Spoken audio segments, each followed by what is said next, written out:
الطريق الرابط بين البنود ولاية البيض وتينركوك ولاية تيميمون.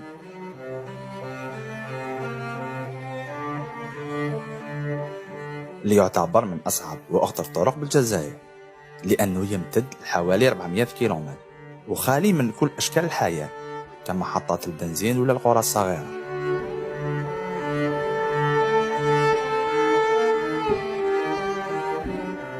وهذا الطريق هو الطريق الوحيد اللي يخترق العرق الجنوبي الغربي.